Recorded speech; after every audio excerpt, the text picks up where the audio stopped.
پھر کچھ دن کے بعد اللہ پاک نے انہیں ایک بیٹی کی نعمت سے نوازا۔ اس کا نام روزینہ رکھا گیا۔ دیکھتے دیکھتے کافی زیادہ وقت بیت گیا تھا۔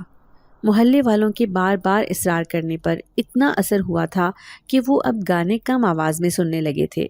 کہتے ہیں بچہ جو گھر سے دیکھتا ہے وہی کچھ سیکھتا ہے۔ روزینہ اب بڑی ہو رہی تھی۔ وہ اپنے گھر میں یہی کچھ دیکھ رہی تھی اور یہی دیکھتے دیکھتے بڑی ہوئی تھی۔ پھر ایک دن ان کے اسکول میں ایک فنکشن تھا جس میں روزینہ نے بھی حصہ لیا۔ جب اس نے اپنی ماں کو بتایا کہ اس نے فنکشن میں حصہ لیا ہے اور وہ اس میں ڈانس کرے گی تو ماں بجائے سمجھانے کی بہت ہی زیادہ خوش ہو گئی اور کہنے لگی اچھی سی پریکٹس کرو۔ پھر اگلے دن اسکول میں فنکشن تھا اور روزینہ نے ایک گانے پر ڈانس کیا۔ ظاہر ہے وہ بچپن سے اپنے گھر میں یہی کچھ دیکھتی آ رہی تھی تو اس نے سب سے اچھا ڈانس کیا اور اس کو پہلی پوزیشن ملی۔ روزینہ بہت خوش ہوئی اور اس کی دوستوں نے بھی اس کو کہا کہ تم واقعی میں بہت ہی اچھا پرفارم کرتی ہو۔ تو روزینہ اپنی تعریف سن کر اور زیادہ خوش ہو گئی اور اس نے فیصلہ کیا کہ میں بھی ڈانس ہی کروں گی اور ساتھ گانے بھی گایا کروں گی۔ اور پھر یہ سلسلہ چل نکلا۔ شادی بیاہ کے موقع پر اور اسکول کالج کے فنکشن میں وہ ڈانس بھی کیا کرتی تھی اور گانا بھی گایا کرتی تھی۔ جتنا اچھا وہ ڈانس کرتی تھی اس کی آواز بھی اتنی ہی پیاری تھی۔ کالج میں اس کی دوستی ایک لڑکی سے ہوئی۔ اس کا نام نشا تھا۔ نشا بہت ہی اونچے گھرانے سے تعلق رکھتی تھی اور بہت زیادہ آزاد خیال لڑکی تھی۔ اس نے روزینہ کو دیکھا تو وہ اسے دیکھتے ہی بہت پسند آ گئی۔ اس نے روزینہ کی جانب دوستی کا ہاتھ بڑھایا جسے روزینہ نے بنا کسی ہچکچاہٹ کے تھام لیا۔ وہ دونوں بریک ٹائم اکثر صحن میں جامن کے پیڑ کے نیچے بیٹھا کرتی تھیں اور گھنٹوں باتیں کیا کرتی تھیں۔ اصل میں نشا اکیلی تھی، اس کا کوئی بھی بھائی بہن نہیں تھا۔ روزینہ میں اسے اپنی بہن اور دوست دونوں نظر آ رہی تھی۔ اس دن کالج میں ایک فنکشن تھا۔ روزینہ نے ڈانس اور گانے دونوں چیزوں میں حصہ لیا ہوا تھا۔ جب سے نشا نے اس کا ڈانس دیکھا تھا وہ اس کے پیچھے لگی ہوئی تھی کہ اسے اس چیز کو پروفیشنلی اختیار کرنا چاہیے، مگر روزینہ کو اپنے گھر والوں سے ڈر لگتا تھا۔ ابھی ان کا گھرانہ اتنا آزاد خیال نہیں ہوا تھا کہ اسے وہ پروفیشنلی یہ کام کرنے کی اجازت دیتے۔ ان لوگوں کے پیپرز ہونے والے تھے۔ اس کا نشا نے یہ ایک حل نکالا کہ اس کے امی ابو سے کہا کہ جب تک پیپرز ہوتے ہیں روزینہ کو اس کے گھر میں رہنے دیا جائے۔ ان لوگوں کو بھلا اس بات پر کیا اعتراض ہو سکتا تھا؟ ان لوگوں کا نشا کا گھر میں کافی وقت سے آنا جانا تھا اور وہ جانتے تھے کہ نشا کے گھر میں اس کی ممی اور ملازموں کے سوا کوئی بھی نہیں ہوتا۔ اس کے پاپا فارن کنٹری میں رہتے تھے اور وہیں پر اپنا کاروبار چلا رہے تھے۔ یہ ساری باتیں وہ جامن کے درخت کے نیچے بیٹھ کر آپس میں کر رہی تھیں اور اس بات سے بے نیاز تھیں کہ اوپر کوئی بیٹھا ان دونوں کی باتیں سن رہا تھا۔ وہ جنزاد سلیمان تھا جو روزینہ کو دیکھتے ہی اس پر عاشق ہو گیا تھا۔ وہ ایک بہت نیک اور پرہیزگار جن تھا اور بہت ہی زیادہ عبادت گزار تھا۔ وہ اپنی نظروں کی بہت حفاظت کرتا تھا، مگر انجانے میں اس کی نظر روزینہ پر پڑی اور پھر اس پر ٹھہر گئی، واپس پلٹنا بھول گئی۔ بلا شبہ روزینہ بہت ہی خوبصورت تھی۔ سلیمان اسے دیکھتے ہی اس پر عاشق ہو گیا تھا، مگر وہ اس کے سامنے نہیں آ سکتا تھا اور وہ اسے ان تمام برے کاموں سے باز رکھنا چاہتا تھا۔ وہ اچھی طرح سے جانتا تھا کہ یہ چیزیں لڑکیوں کو متاثر کرتی ہیں، مگر یہ ایک ایسا اندھیرا ہے کہ جب اس میں انسان کھو جاتا ہے تو اسے واپسی کا راستہ نہیں ملتا۔ اگر روزینہ بھی اس راستے پر چل پڑی تو واپسی اس کے لیے ناممکن ہو جائے گی اور وہ ایسا نہیں چاہتا تھا۔ وہ چاہتا تھا کہ روزینہ بھی بہت ہی زیادہ نیک اور پرہیزگار بن جائے۔ بظاہر تو یہ بات بہت مشکل نظر آ رہی تھی کیونکہ روزینہ کے گھر کا ماحول بھی کچھ اسی قسم کا تھا اور جو اس کی دوستیں تھیں وہ بھی اسے اچھائی کے بجائے برائی کے راستے پر چلنے کے لیے مجبور کر رہی تھیں۔ ایسے میں سلیمان کے لیے روزینہ کو اچھائی کے راستے کی طرف لانا مشکل تو لگ رہا تھا، مگر وہ جانتا تھا کہ یہ کام ناممکن نہیں ہے۔ اس نے اللہ سے دعا کی کہ اس کو اپنے مقصد میں کامیاب کرے اور اس نے آج سے ہی اپنے مقصد پر عمل درآمد شروع کر دیا۔ اس نے پہلے روزینہ کو ہلکا پھلکا ڈرانا شروع کر دیا۔ اس کا مقصد ہی یہی تھا کہ وہ ڈر کی وجہ سے ہی صحیح قرآنی آیات کا ورد کرے اور اپنے رب کے نزدیک ہو جائے۔ آج رات کو روزینہ اپنی دوست نشا کے گھر میں آ گئی تھی۔ نشا کی ایک دوست کے گھر پارٹی تھی اور وہاں پر بہت سارے لوگ مدعو تھے۔ اس پارٹی میں بہت سارے پروڈیوسرز اور ڈائریکٹرز بھی تھے۔ نشا کا کہنا تھا کہ اگر کسی ڈائریکٹر یا پروڈیوسر کی تم پر نظر پڑ گئی، انہوں نے تمہارے گانے کی آواز سن لی اور تمہارا ڈانس دیکھ لیا تو کوئی نہ کوئی ضرور تمہیں اپنی فلم یا ڈرامے میں رکھ لیں گے۔ نشا اس کو خواب دکھا رہی تھی اور وہ بھی ان خوابوں میں ڈوبتی جا رہی تھی۔ وہ خود کو اپنے خوابوں میں بہت بڑی فلم سٹار دیکھ رہی تھی اور یہ سمجھ رہی تھی کہ جو فلم سٹار ہوتی ہے ان کی زندگی بڑی شاندار طریقے سے گزرتی ہے اور دولت ان کے قدم چومتی ہے، مگر اس چیز کا دوسرا پہلو تھا جو اس کی نظر سے پوشیدہ تھا۔ وہ نہیں جانتی تھی کہ اس زندگی کا ایک سیاہ باب بھی ہے اور یہ ایک دلدل کی طرح ہے، جو اس میں اتر جاتا ہے وہ اس میں دھنستا ہی چلا جاتا ہے، مگر یہ پہلو روزینہ کی نظر سے پوشیدہ تھا۔ وہ تو اس کا صرف روشن پہلو ہی دیکھ رہی تھی اور سوچ رہی تھی کہ کس طرح سے وہ اپنا نام بنا سکتی ہے۔ وہ جانتی تھی کہ اگر کلب میں اسے کسی پروڈیوسر یا ڈائریکٹر نے پسند کر لیا تو اس کا کام آسان ہو جائے گا اور وہ اسے کسی فلم یا ڈرامے میں کاسٹ کر لیں گے۔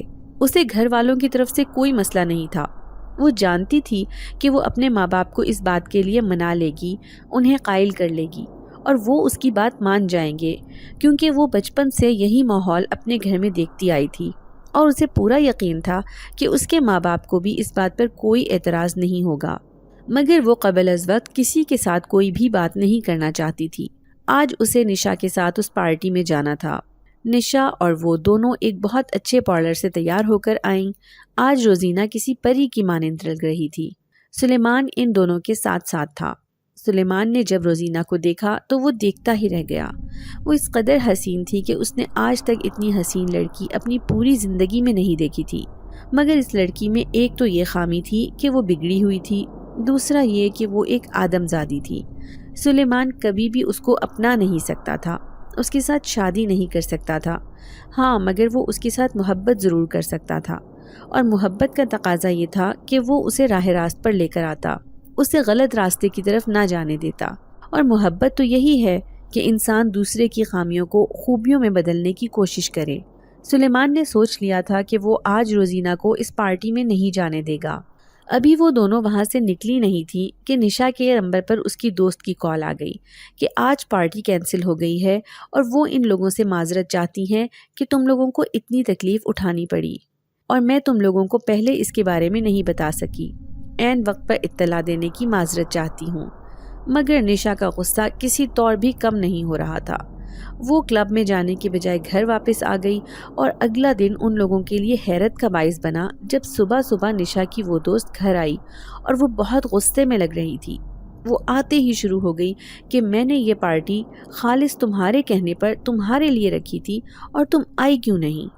تمہیں میں نے اتنی کال کی، میسج کیے، تم نے کسی کا بھی جواب نہیں دیا۔ نشا اور روزینہ نے ایک دوسرے کی طرف دیکھا۔ وہ یہ کیا کہہ رہی تھی؟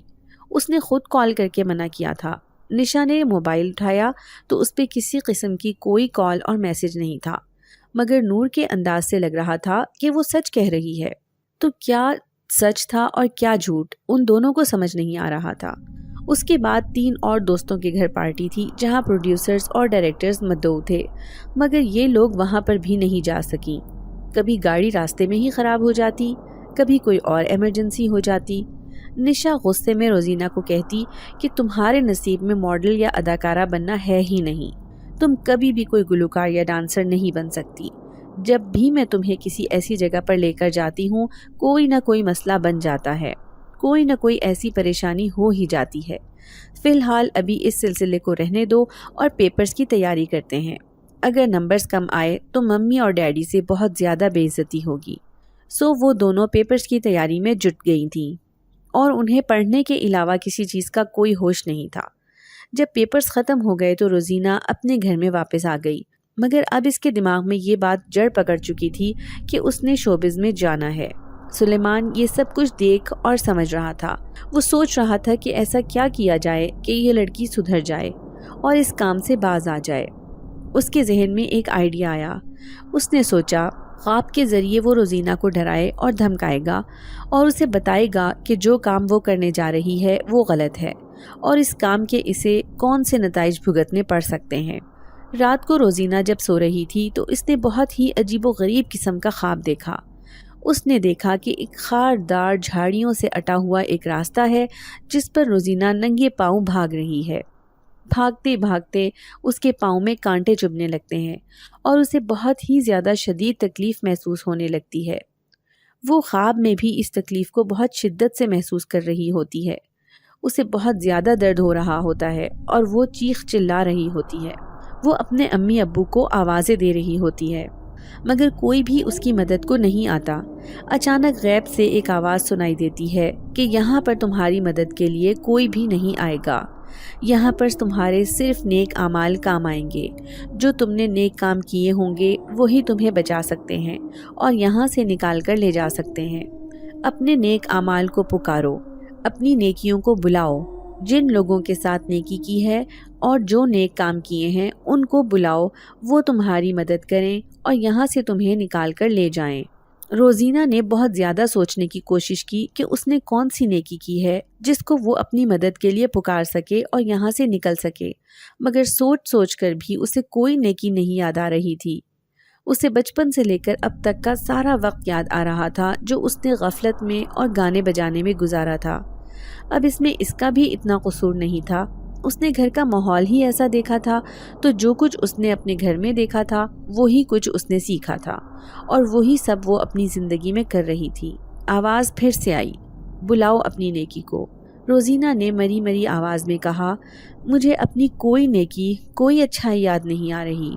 آواز پھر سے سنائی دی، اچھا تو پھر کسی ایسے شخص کو بلاؤ جو تم سے بہت محبت کرتا ہو اور وہ تمہیں یہاں سے بچا کر لے جائے۔ اب کی بار روزینہ نے بڑی شدت سے اپنے ماں باپ کو اور تمام سہیلیوں کو پکارا جو اس کے ساتھ دوستی کے بہت دعوے کرتی تھیں، مگر یہاں پر کوئی بھی اس کی پکار کا جواب نہیں دے رہا تھا۔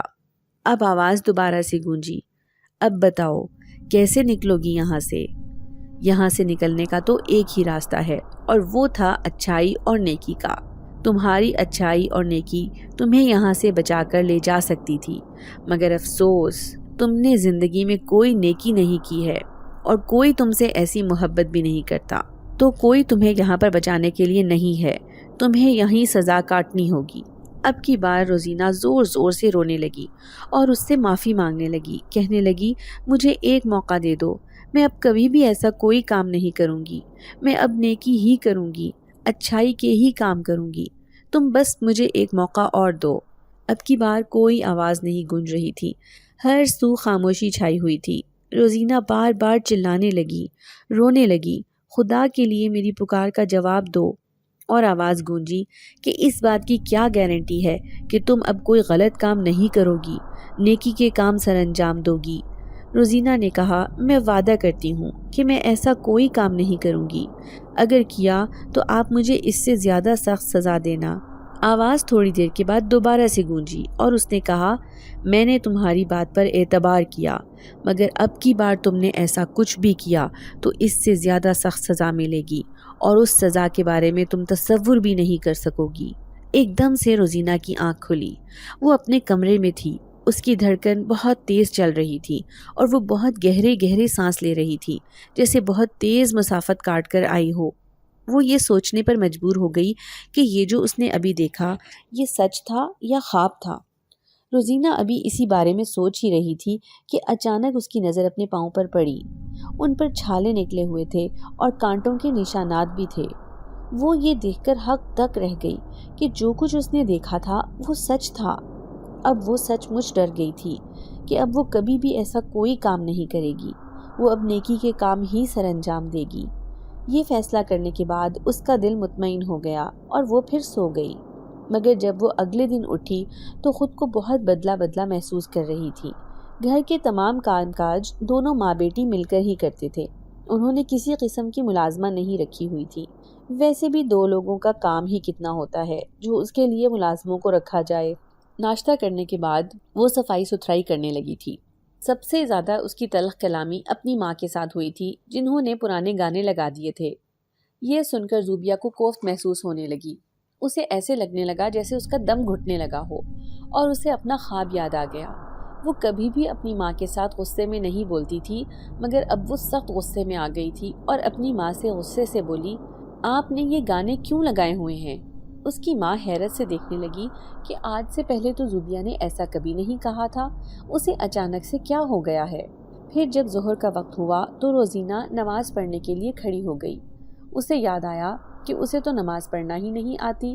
اسے اپنے رب سے بہت زیادہ شرمندگی ہوئی۔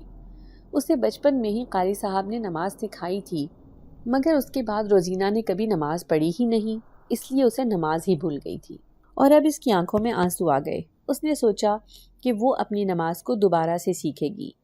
پھر عصر کے وقت اس نے فیصلہ کیا، ان کے گھر کے قریب ہی ایک مدرسہ تھا۔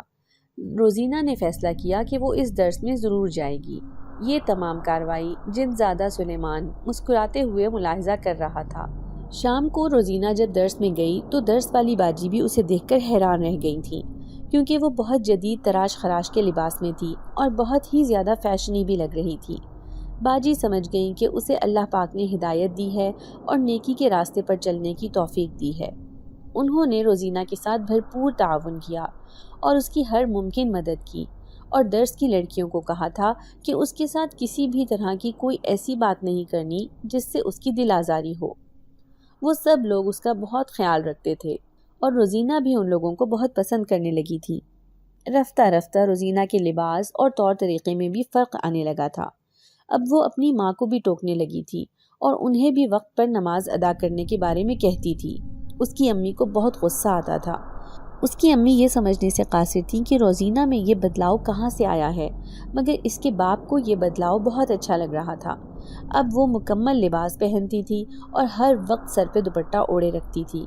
اب تو وہ باقاعدہ حجاب اور برقع بھی اوڑھنے لگی تھی۔ جو اسے دیکھتا تھا دیکھ کر حیران رہ جاتا تھا کہ وہ اتنی جلدی کس طرح بدل گئی ہے۔ کچھ وقت کے بعد ان کے کالج بھی کھل گئے۔ جب وہ کالج گئی تو لڑکیاں اس کو دیکھ کر حیران پریشان رہ گئیں۔ کچھ کو یہ تبدیلی بہت اچھی لگی تھی اور کچھ اس کو تضحیک کا نشانہ بنانے لگی تھی۔ نشا تو اسے پاگل سمجھنے لگی تھی۔ وہ اسے کسی سائیکیٹرسٹ کے پاس جانے کا مشورہ دینے لگی تھی۔ روزینہ سب کی باتوں کو ہنس کر ٹال دیا کرتی تھی۔ نشا نے اسے دوبارہ سے اپنے راستے پر چلانے کی بہت کوشش کی، مگر اب وہ اس کے ہاتھ آنے والی نہیں تھی۔ نشا کے ایک کزن کی بھی روزینہ پر بری نظر تھی۔ اس نے روزینہ کو نشا کے گھر میں دیکھا تھا اور تب سے ہی وہ اس کے ساتھ دوستی کرنے کے خواب دیکھنے لگا تھا، مگر روزینہ اس کو تب بھی منہ نہیں لگاتی تھی، اور اب تو وہ بہت بدل گئی تھی۔ اب وہ کیسے اس کے ساتھ بات کر سکتی تھی؟ وہ اس کو کال پر کال، میسج پر میسج کرتا رہتا تھا، اور روزینہ اس کا ہر نمبر بلاک کر دیا کرتی تھی۔ سلیمان یہ سب کچھ دیکھ رہا تھا اور سمجھ رہا تھا۔ وہ تب تک ہی انسانی معاملات میں دخل اندازی نہیں کر سکتا تھا جب تک اسے اس میں بہت زیادہ ضرورت محسوس نہ ہو، اور ایک دن سلیمان کو اپنی موجودگی ظاہر کرنی پڑی اور روزینہ بہت کچھ سوچنے پر مجبور ہو گئی۔ اس دن روزینہ کالج سے گھر واپس آ رہی تھی جب زبردستی اسے فرحان، جو کہ نشا کا کزن تھا، اس نے اپنی گاڑی میں بٹھا لیا اور ایک اور ویران جگہ پر لے گیا جہاں ان دونوں کے علاوہ کوئی اور نہیں تھا۔ زوبیہ نے بہت زیادہ شور مچانے کی کوشش کی، مگر وہاں اس کی آواز سننے والا کوئی بھی موجود نہیں تھا۔ فرحان پر تو جیسے شیطانیت سوار تھی۔ اس نے کہا، اگر تم سیدھے طریقے سے میری بات نہیں مانو گی تو مجھے تمہارے ساتھ زبردستی کرنی پڑے گی۔ میرے دل کی بات مان لو، مجھ سے دوستی کرو، یقین کرو مجھ سے دوستی کر کے تم بہت فائدے میں رہو گی، اور یہ جو تم نے بڑا سا تمبو اوڑھ لیا ہے تو اس میں تم بالکل اچھی نہیں لگتی۔ وہ خطرناک ارادے لیے اس کی جانب بڑھ رہا تھا۔ روزینہ خوف سے پیلی پڑ رہی تھی۔ وہ اس کی منتیں کر رہی تھی کہ وہ اس کو چھوڑ دے، اس کے ساتھ کچھ بھی غلط نہ کرے، مگر فرحان اس کی کوئی بات نہیں سن رہا تھا۔ اب یہ صورتحال سلیمان کی برداشت سے باہر ہو چکی تھی۔ اسے اپنی موجودگی ظاہر کرنی پڑی۔ وہاں وہ ان لوگوں پر ظاہر تو نہیں ہوا، مگر غائب حالت میں اس نے فرحان کی پٹائی کرنا شروع کر دی تھی۔ فرحان بہت زیادہ خوفزدہ ہو گیا تھا کہ اسے کوئی مار رہا تھا، مگر مارنے والا نظر ہی نہیں آ رہا تھا۔ روزینہ اس منظر کو حیرتناک انداز میں دیکھ رہی تھی۔ پھر کسی نے فرحان کو اٹھا کر زور سے زمین پر پٹخا۔ فرحان بہت برے طریقے سے چلا رہا تھا۔ روزینہ نے اس بات کو غنیمت جانا اور بھاگتے ہوئے وہاں سے چلی گئی۔ گھر آنے کے بعد بھی وہ مسلسل اسی بارے میں سوچ رہی تھی کہ آخر اس کے ساتھ ہوا کیا تھا، اور وہ جو اس کو بچانے والا تھا وہ کون تھا؟ اکثر روزینہ کو ایسے محسوس ہوتا تھا جیسے کوئی اس کے آس پاس موجود ہو۔ اکثر اسے اپنے چہرے پر کسی کی نظروں کی تپش کا احساس ہوتا تھا۔ ایسے لگتا تھا جیسے کوئی غور سے اسے دیکھ رہا ہو، اور جب وہ ادھر ادھر دیکھتی تو وہاں پر اس کے علاوہ کوئی بھی موجود نہیں ہوتا تھا، مگر اس کا وجدان کہتا تھا کہ کوئی اندیکھی مخلوق ہے جو اس کے ساتھ موجود ہے اور اس کو دیکھ رہی ہے۔ اور آج جو کچھ ہوا تھا، اس کے بعد تو روزینہ کو یقین ہو گیا تھا کہ کوئی اندیکھا وجود تو ضرور ہی اس کے ساتھ ہے جو اس کی مدد کر رہا ہے۔ روزینہ جب اپنے کمرے میں آئی تو اسے پھر سے وہی محسوس ہونے لگا کہ کوئی اس کے ساتھ موجود ہے۔ اب کی بار اس نے ہمت کر کے پکارا اور کہا کہ کون ہے؟ ایسے کیوں لگتا ہے کہ یہاں پر کوئی ہے جو میرے ساتھ ہے مگر مجھے نظر نہیں آ رہا؟ اور جس نے آج میری مدد کی ہے، جو کوئی بھی ہے، خدا کے لیے میرے سامنے آ جائے، مجھ پر اپنا آپ ظاہر کرے، اپنے بارے میں بتائے۔ اس کا یہ کہنا تھا کہ تھوڑی دیر تک اس کے سامنے ایک دھواں سا نمودار ہوا، پھر ایک ہیولے کی شکل اختیار کر گیا۔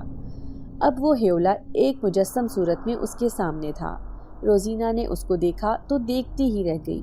وہ بہت ہی حسین اور دلکش نوجوان تھا، اور ایسا حسن اپنی زندگی میں اس نے کبھی نہیں دیکھا تھا۔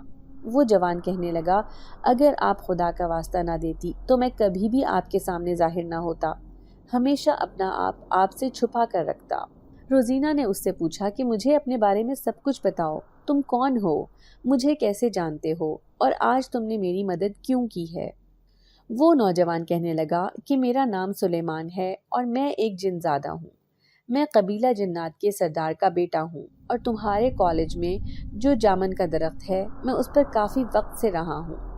وہ جب تم اپنی دوست کے ساتھ کسی کلب میں ڈانس کرنے کی اور گانا گانے کی بات کر رہی تھی، تب میں سن رہا تھا۔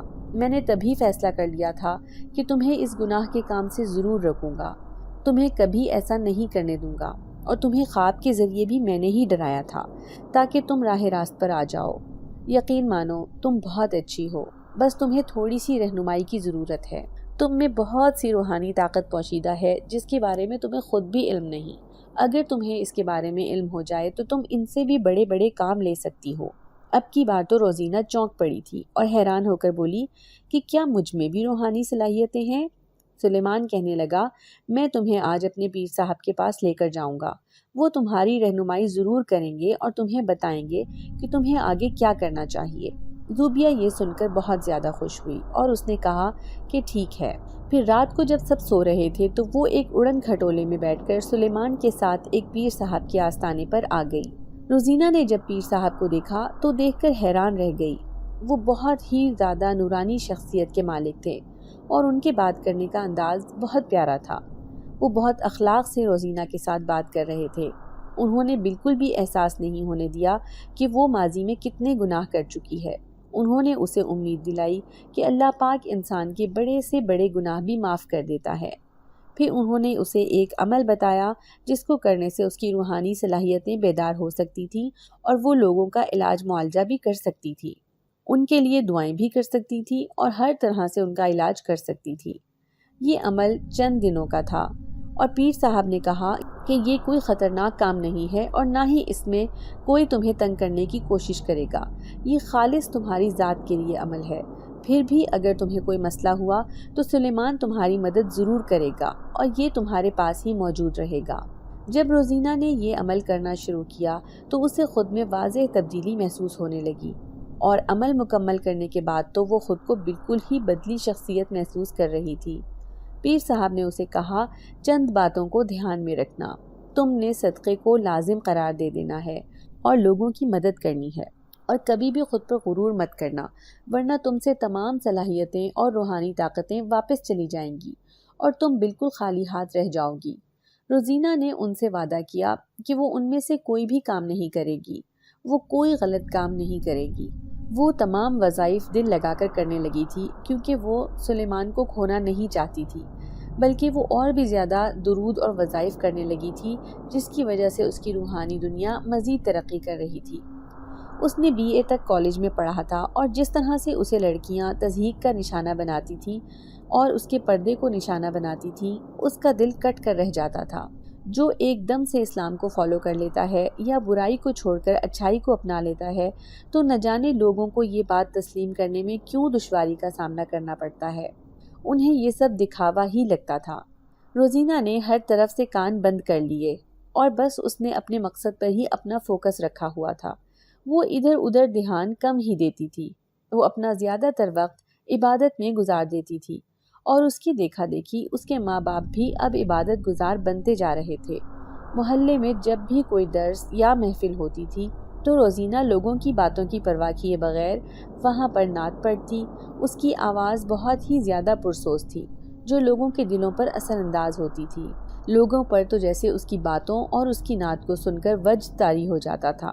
سب ہی اس کی آواز کے معترف تھے کہ اس کی آواز بہت سریلی تھی۔ پہلے تو محلے کی عورتیں اس کی موجودگی کو پسند نہیں کرتی تھیں، مگر اب رفتہ رفتہ وہ اس کو خود ہی دعوت پر بلانے لگی تھیں، اور ایک دن تو جیسے سب اس کی صلاحیتوں کے معترف ہو گئے۔ ان کے محلے میں ایک نوجوان لڑکی تھی جس پر بچپن سے ہی جنات کا سایہ تھا۔ جنات اس کو بہت زیادہ تنگ کرتے تھے اور بہت زیادہ ڈرایا دھمکایا کرتے تھے۔ اس لڑکی کی آوازیں محلے میں گونجا کرتی تھی۔ اس کی چیخوں اور آواز میں بہت ہی زیادہ درد ہوتا تھا، جیسے کہ وہ بہت تکلیف سے گزر رہی ہو، اور ایسا تب ہوتا تھا جب اس کے ماں باپ اس کی شادی کے بارے میں بات کرتے تھے۔ وہ اپنے گھر پر کسی عامل کو اس کا علاج کرنے کے لیے بلاتے تھے اور تب وہ جنات اس کو بہت زیادہ تکلیف دیتے تھے۔ اصل میں اس پر ایک جن بچپن سے ہی عاشق ہو گیا تھا اور وہ اس کی شادی کسی کے ساتھ بھی نہیں ہونے دینا چاہتا تھا۔ وہ چاہتا تھا کہ ساری زندگی وہ لڑکی کنواری ہی رہے اور کوئی مرد اس کے نزدیک نہ آئے۔ وہ کھلے عام اس لڑکی میں حاضر ہو کر علل اعلان کہتا تھا کہ اگر اس لڑکی کی شادی کے بارے میں سوچا تو وہ اس کو جان سے مار دے گا۔ اس کے ماں باپ بیچارے مجبور تھے۔ وہ اپنی بیٹی کو اس قدر تکلیف میں نہیں دیکھ سکتے تھے۔ وہ چاہتے تھے کہ ان کی بیٹی ٹھیک ہو جائے، اس لیے وہ کتنے ہی عاملین کو اپنے گھر میں لے کر آئے تھے، مگر ان کی بچی بجائے ٹھیک ہونے کے مزید تکلیف سے گزر رہی تھی۔ روزینہ کو پہلے ان باتوں پر یقین نہیں تھا۔ وہ سمجھتی تھی کہ اس لڑکی کو نفسیاتی مسئلہ ہے، اور وہ اکثر اپنی ماں سے اس بارے میں کہتی تھی کہ بجائے کسی عامل کو دکھانے کے اس کو کسی دماغ کے ڈاکٹر کو دکھائیں۔ ہو سکتا ہے وہ کسی اور کو پسند کرتی ہو، اور جب رشتے کے لیے لوگ آتے ہیں تو اس کو غصہ آ جاتا ہو اور وہ اس طرح سے اپنا غصہ اتار دیتی ہو۔ روزینہ کی ایسی باتوں پر اس کی ماں غصہ کیا کرتی تھی، اسے ڈانٹ دیا کرتی تھی کہ ایسی باتیں نہیں کرتے۔ ایسا نہ ہو کہ کسی دن کوئی جن تمہاری باتوں کی وجہ سے تمہاری طرف متوجہ ہو جائے تو وہ تمہارا بھی جینا محال کر دے گا۔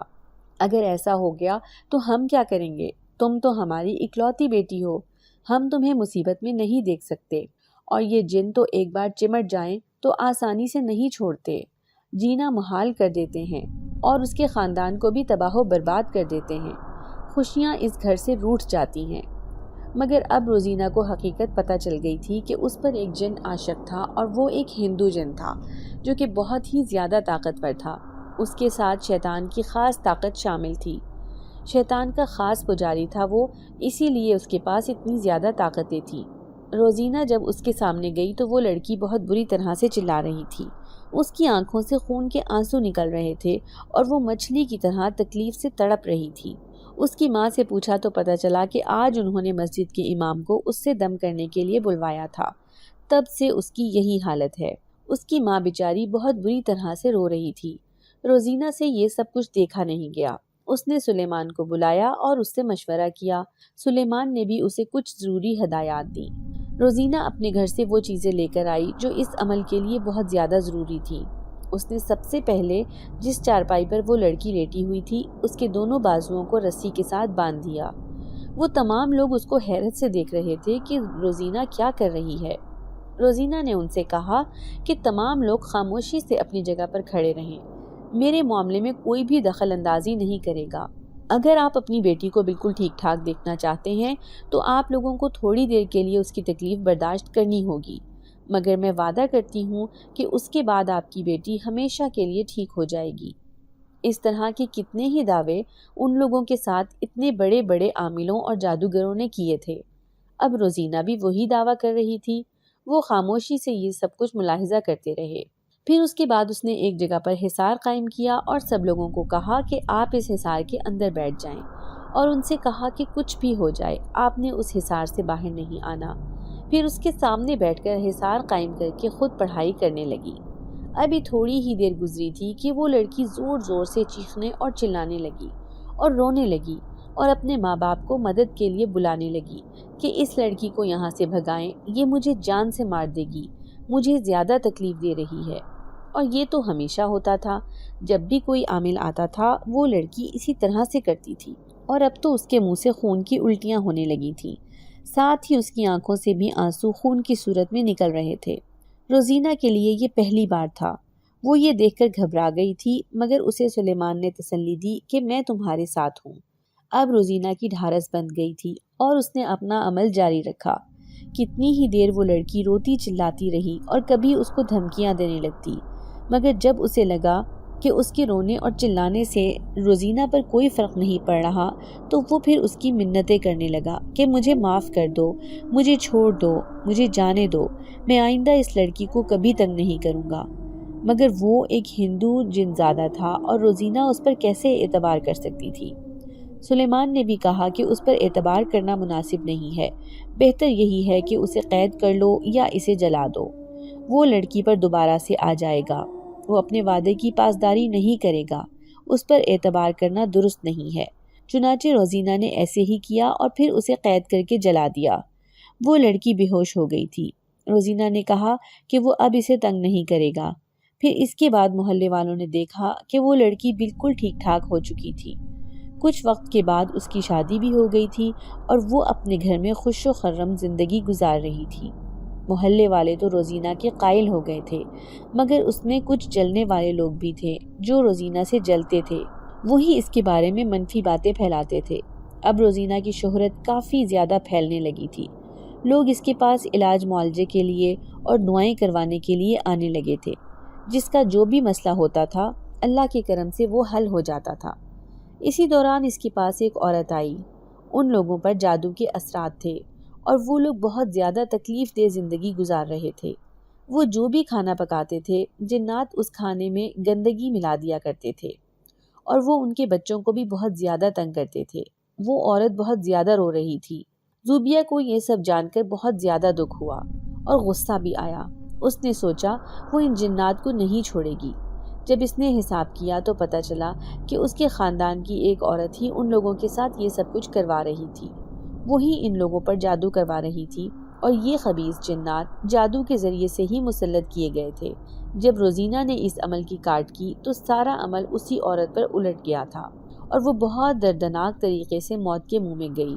پھر ہر بندہ ہی علاج کروانے کے لیے روزینہ کے پاس جانے لگا، مگر وہ کسی سے 1 روپیہ بھی نہیں لیتی تھی اور فری میں لوگوں کا علاج کرتی تھی۔ شاید یہی وجہ تھی کہ اس کی زبان میں تاثیر تھی اور اس کے عمل میں اثر تھا۔ سلیمان آج بھی اس کے ساتھ تھا اور وہ ہر مشکل کام میں اس کی مدد کرتا تھا۔ کئی بار ایسا ہوا کہ عمل کرتے ہوئے روزینہ کو لگا کہ جیسے وہ کسی مشکل میں پھنسنے والی ہے اور سلیمان اس کی ہمیشہ تب مدد کے لیے آ جایا کرتا تھا اور اس کو بچا لیا کرتا تھا۔ ایک بار روزینہ ایک لڑکی پر سے جن اتار رہی تھی تو جن نے ایک دم سے روزینہ کے دل پر وار کر لیا۔ اگر سلیمان وہاں پر موجود نہ ہوتا تو روزینہ کا کام تمام ہو جاتا۔ روزینہ کی شہرت دور دور تک پھیلنے لگی تھی، ساتھ ساتھ لوگ اس کے ماضی کا حوالہ بھی دیتے تھے اور یہ وہی لوگ کرتے تھے جو اس سے جلتے تھے، جو اس کو کامیاب ہوتا دیکھ نہیں سکتے تھے۔ اس دوران محلے میں ایک عورت آئی، وہ اس سے پہلے امریکہ میں رہتی تھی۔ ان کے بیٹے پر ایک جنزادی عاشق تھی، وہ اس لڑکے کی کہیں بھی شادی نہیں ہونے دیتی تھی۔ یوں تو وہ اس لڑکے کو کوئی تکلیف نہیں دیتی تھی، مگر وہ کہتی تھی کہ یہ ہمیشہ اسی طرح سے رہے اور کسی بھی عورت کے نزدیک نہ جائے، کسی کے ساتھ بھی شادی نہ کرے۔ اس کی ماں کو اپنے بیٹے کی شادی کا بہت ارمان تھا، وہ جب بھی اس کے رشتے کی بات کرتی تو رشتہ ٹوٹ جاتا اور کئی بار تو ایسا بھی ہوا کہ لڑکی موت کے منہ میں جاتے جاتے بچی تھی۔ اب وہ پاکستان میں آئیں اور اسی محلے میں آ کر شفٹ ہو گئیں، کیونکہ یہاں پر ان کے بہت سے رشتہ دار بھی رہتے تھے۔ انہیں روزینہ کے بارے میں پتہ چلا تو روزینہ نے ان سے وعدہ کیا کہ وہ ان کے بیٹے کو مل کر دیکھے گی کہ اس کے ساتھ کیا معاملہ ہے اور ان کی مدد ضرور کرے گی۔ جب شام کے وقت روزینہ نے اس لڑکے سے ملاقات کی تو وہ بہت ہینڈسم لڑکا تھا اور جو اس پر جنزادی عاشق تھی وہ ایک مسلمان جنزادی تھی۔ روزینہ نے بہت مشکل سے اس جنزادی کو اس لڑکے سے آزاد کروایا، مگر وہ لڑکا روزینہ کو پسند کرنے لگا تھا اور اس نے اپنی ماں سے کہا کہ وہ اس کے ساتھ شادی کرنا چاہتا ہے۔ روزینہ کے ماں باپ کو بھی اس رشتے پر کوئی اعتراض نہیں تھا، سو وہ رخصت ہو کر اسی محلے میں اس گھر میں آ گئی تھی۔ اس کا جب جی چاہتا وہ اپنی ماں باپ سے ملنے کے لیے ان کے پاس آ جاتی تھی۔ ابھی بھی وہ لوگوں کا مفت ہی علاج کرتی تھی اور ہر کسی کے کام آتی اور ان سے دعائیں لیتی تھی۔ بس یہ ہے میری ساری کہانی جو میں نے تمہارے گوش گزار کر دی ہے، روزینہ نے نورین سے کہا۔ میں آپ کی باتوں سے بہت زیادہ متاثر ہوئی ہوں۔ آپ پر اللہ پاک کا خاص کرم ہے اور آپ اللہ کی خاص بندی ہیں۔ جو اللہ کے محبوب بندے ہوتے ہیں وہ اپنا کرم بھی انہی لوگوں پر کرتا ہے۔ بس آپ مجھے اپنی شاگردی میں لے لیں، میں بھی آپ جیسا بننا چاہتی ہوں۔ اور روزینہ اس کی بات پر مسکرا کر رہ گئی تھی۔ اگر آپ کو آج کی ہماری کہانی پسند آئی ہے تو اسے لائک کیجیے اور اپنے پیاروں کے ساتھ شیئر کیجیے، اور ہاں، اگر آپ نے ابھی تک ہمارا چینل سبسکرائب نہیں کیا تو ضرور کیجیے۔ ملتے ہیں کل ایک نئی اور دلچسپ کہانی کے ساتھ، تب تک کے لیے اللہ حافظ۔